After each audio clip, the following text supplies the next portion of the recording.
경제 소식을 빠르고 친절하게 전달해 드립니다. 오늘 굿모닝 경제는 주원 현대경제연구원 경제연구실장과 함께하겠습니다. 어서 오세요. 네, 어서 오십시오. 안녕하십니까. 자, 지난달 소비자 물가 상승률이 2년여 만에 가장 낮은 수준을 기록을 했습니다. 어떤 영향이 좀 가장 컸을까요? 자, 이제 7월 소비자 물가 상승률이 전년 동월 대비 2.3%고요. 예. 한국은행의 물가 안정 목표치가 2%니까 이제 금리 인하를 기대해도 되는 거 아닌가? 이제 이런 생각이 들 정도로 상당히 좀 떨어졌는데 예. 사실 이제 떨어진 내용을 보면 어떤 시장의 좀 과잉 수요 이런 게 떨어졌다라기보다는 외부에서 들어온 게 많았던 것 같습니다. 특히 이제 석유류 가격, 우리가 이제 뭐 주유소에서 기름 넣는 거 그 가격이 1년 전보다 26% 정도 떨어졌거든요. 예. 그러니까 이게 1985년 1월 이후에 월 단위로는 최대 감소폭입니다. 그러니까 그 기여도가 1.5%포인트니까 만약에 석유류 가격이 떨어지지 않았더라면 소비자 물가 상승률은 2.3이 아니고 3.8%가 됐을 겁니다. 그 정도로 상당히 좀 컸었다고 보입니다. 예. 또 최근에 보면 3개월 사이에 국제유가가 좀 높은 수준을 보이고 있잖아요. 이러면 이제 하반기 더 뒤로 갈수록 물가에 영향 주는 건 아닌가요? 예, 그렇죠. 지금 소비자 물가 상승률이 전달에 6월에도 2%대, 그리고 이번 달에 7월에도 더 낮아졌고, 미국도 소비자 물가 상승률이 상당히 낮아졌잖아요. 최근에 두 나라 다 공통적으로 보면 물가 상승률을 낮추는 가장 주된 요인이 석유류 가격입니다. 예. 네. 그러니까 국제 유가가 절대적으로 작용을 했던 것 같고요. 근데 이게 이제 지금 최근에 국제 유가가 3개월 사이에 좀 많이 올랐거든요. 네. 그게 뭐 산유국들의 감산 조치도 있었고, 그리고 생각보다 우리 중국이 세계 원유 시장의 한 15% 정도를 차지하고 있는 수요가 미국이 20%고요. 상당히 네. 크죠, 두 나라가. 근데 중국이 최근에 그 경제 상황이 안 좋다고 지표들은 나오는데 최근 석유 수입은 많이 늘었습니다. 그래서 약간 좀 배치되는 측면이라 이제 예. 그런 것 때문에 유가가 좀 많이 올랐는데 이 두 나라가 이제 국제 유가에 대한 민감도 미국도 그렇고 우리도 그렇고 상당히 높은데 이제 국제 유가가 오르면 시차를 두고 석유류 가격에 영향을 미칩니다. 그러면 이번 달은 아니겠지만 뭐 다음 달이나 다다음 달 석유류 가격이 다시 올라가면서 물가 상승률이 높아지는 게 아닌가 이렇게 지금 나오고 있는 상황입니다. 네.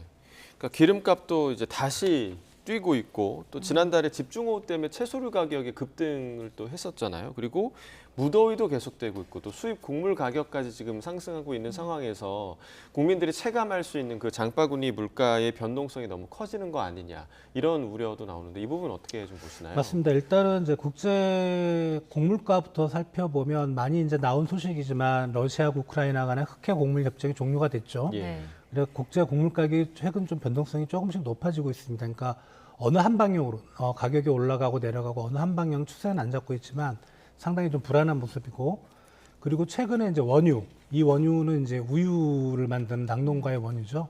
그 가격도 납품 가격이 상당히 올랐고 상당히 밀크플레이션이라는 얘기가 나올 정도로 예. 상당히 좀 우려되는 부분. 그리고 채소류는 지금 전년 동월비로는 채소류 가격은 떨어져 있습니다. 그러니까 작년에 폭염이 좀 있었고 그래서 채소류 가격이 상당히 급등했었거든요. 네. 그 때문에 전년 1년 전에 비해서는 떨어져 있는데 이번 7월 채소류는 6월 달에 비해서 7%가 올랐어요. 예. 그리고 이제 2020년에 우리가 이제 채소류 가격이 크게 올랐던 경험이 있는데 그때 집중호우가 있었고, 문제는 그때 케이스를 보면 이 채소류는 한 번 올라가면 추석을 지나서 거의 연말까지 가격이 계속 올라갑니다. 그러니까 이런 부분을 생각할 때 말씀하신 바와 같이 우리 국민들이 체감하는 장바구니 물가 하반기에 상당히 좀 불안할 가능성 충분히 있습니다. 예. 네.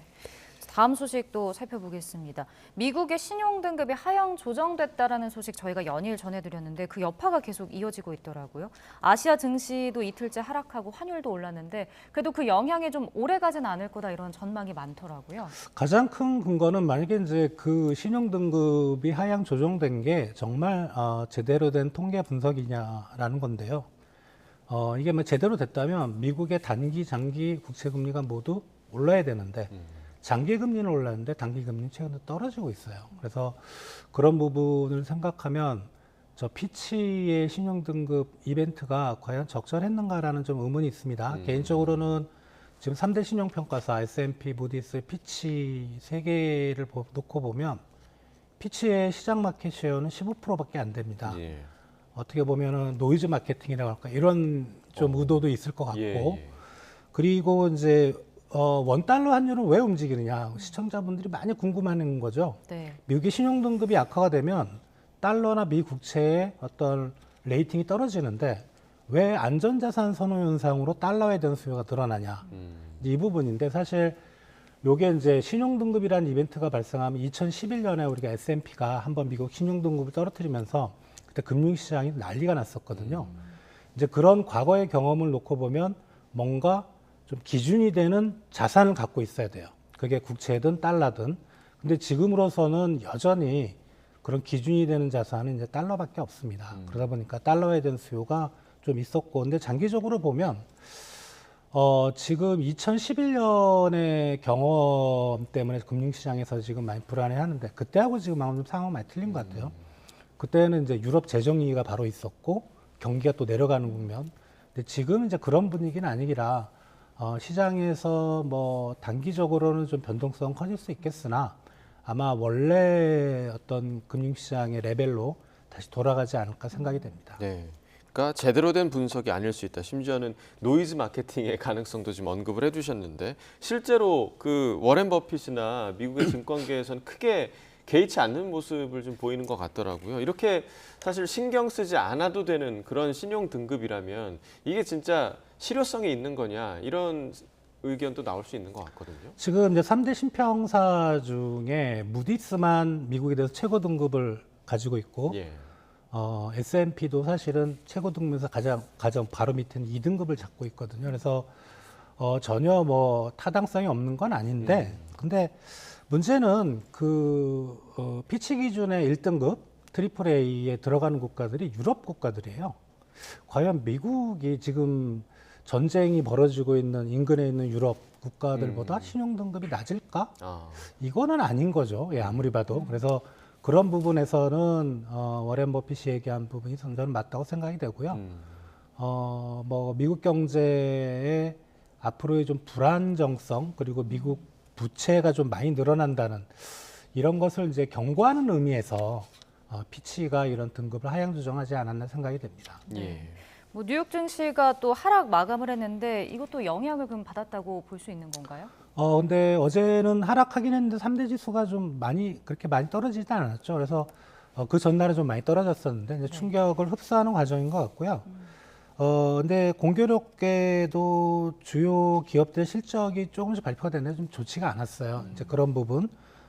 그리고 지금 미 연준의 이제 금리 인상 가능성, 이제 그것도 계속 좀 이슈가 되고 있고.